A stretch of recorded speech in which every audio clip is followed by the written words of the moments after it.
So, hello everyone, and welcome back to episode, I think 14, possibly 15, losing track rapidly. But if you haven't seen any of the other episodes of this build, do go check them out up in the card up here, because I'm sure you'll like them.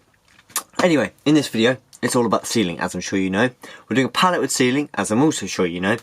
And I've done some bits of filming of denailing them. I didn't film taking them apart because, well, it's just taking apart pallets. Just best tool is a hammer and a crowbar. Ideally one of the wrecking bars, which are kind of thinner. They're like thickness of a hammer. A little bit thinner, better for the job. But a crowbar works fine. Did all mine with a crowbar. I've got a whole bunch of pallets back there, as you can see, in the shed. So yes, we're in the shed because we need the power. I'm using a belt sander right now to sand them back, but I'll chuck some footage in now of when I was denailing them.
Next process, now they're all denailed, as you can see over here, is to go over to here, and here is the belt sander, and I've screwed a little screw into the workbench to stop them disappearing, because they do that, they just go poof and disappear before you know it. So, I'm going to use the belt sander, which is a Makita one. Use whatever you like, use even an orbital sander, but belt sander does it loads better. Made a mistake, ordered 100 grit instead of 60 grit sandpaper, but I've tested it on this piece, seems good, and with the advantage of it being 100 grit, I've only got to sand it once, so I don't have to sand it with this and then with the orbital sander. It's great. So let's get on sanding all of these.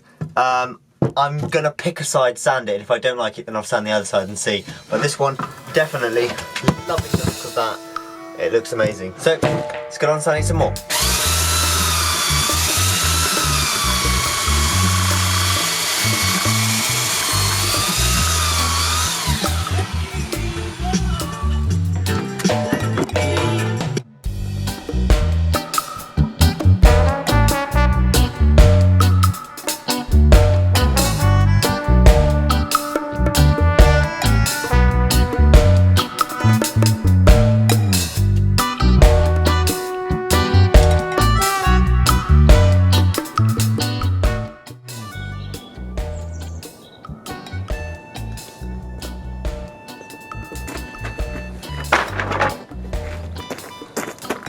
Got loads more to go. Got to move them from the shed to here.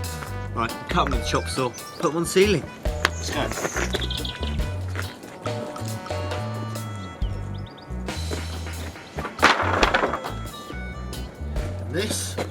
This is the saw of choice.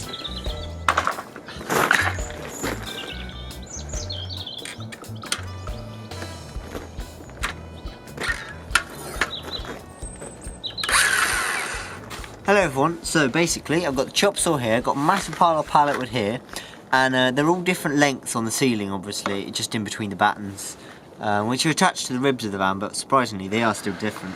So I've got a piece of wood where I've written down the widths, or the lengths of the pieces of wood, and basically I'm grabbing bits of wood with the same width to go next to each other, obviously, because otherwise you'll have a gap, and then cutting them all and creating a little pile of their own size, as you can see here. So that's whatever row, the next row I'm going to do, and I've got one more piece there.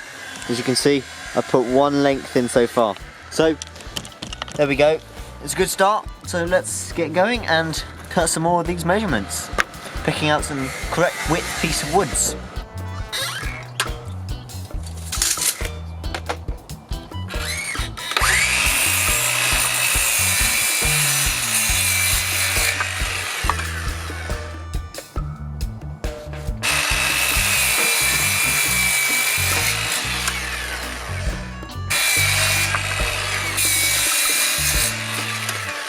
So, hello everyone. As you can see, I got a lot of the ceiling done. This one needs replacing because the slat was too skinny compared to the one next to it, which was a mistake of my cutting, but I'll sort that today.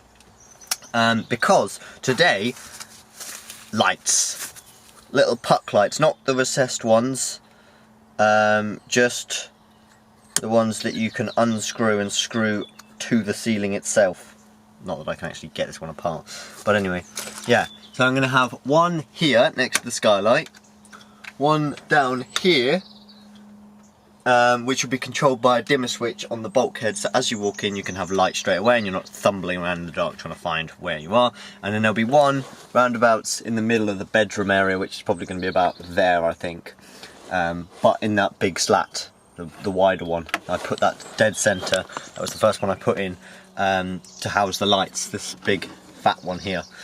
And I ordered 6. Let's just check, there is 6. There is 6. So I'm going to have, obviously, like I said, 3 on the roof, one here on dimmer switch, and then a separate one for the bedroom. And then I'm going to have 2 above the kitchen on the overhead cabinets, and that'll be 5 lights in total. And I think I'm going to have some, the last one, in the cupboard above the bulkhead. There, above the cab, sorry.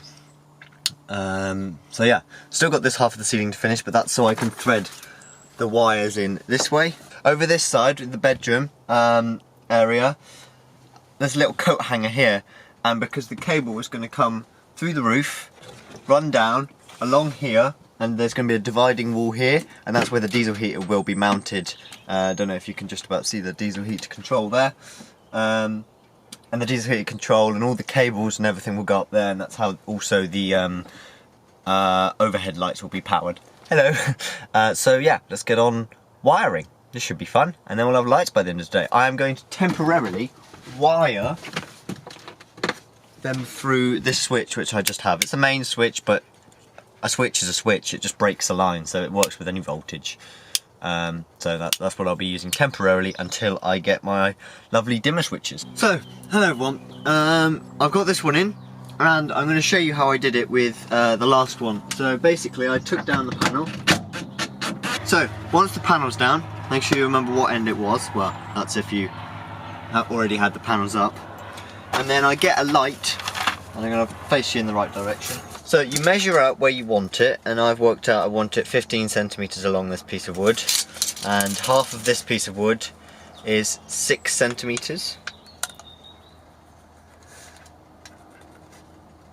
So then once you got that, then I just do it by eye, which is probably you can do it with measuring, but I do a little bit of measuring along here. That's 25. And that's 30, so it wants to come this way a bit. And then now that is nearly 30, and that is also nearly 30. So that is exactly where I want it, so I just draw around it quickly. Not too hard, because you're drawing around the outside and you might see it. And then my cable wants to come out this side of the wood, so I'm going to drill an 8mm hole, because I do want the connectors on this one. On the bed one, I took the connectors off, because well, there's only one junction box, and like I said, they're all going to be powered separately. So I'm just going to use this junction box to join the 2 in the main area, just to utilise it, why not? So I want to drill an 8mm hole on the side I want it, which is, what side is it? It's this side. I'm going to drill that through there, but not on my bed. I'm going to go outside and do that, and I'll be back. So, now that fits through that hole I just drilled, and I'm going to take this off because you need to take it off. Untangle this again, and then you just pull that through there, like so. So, with these puck lights, like I said, I prefer these. You unthread that, then you got this piece that also comes out, and then they provide you with sticky back plastic things, double-sided tape stuff, and also you can put some screws in, which it also provides with. 2. And there you go. And then you plop that back on there. It's easier to do it first because when it's on a ceiling, it's hard to get that that kind of frosted plate back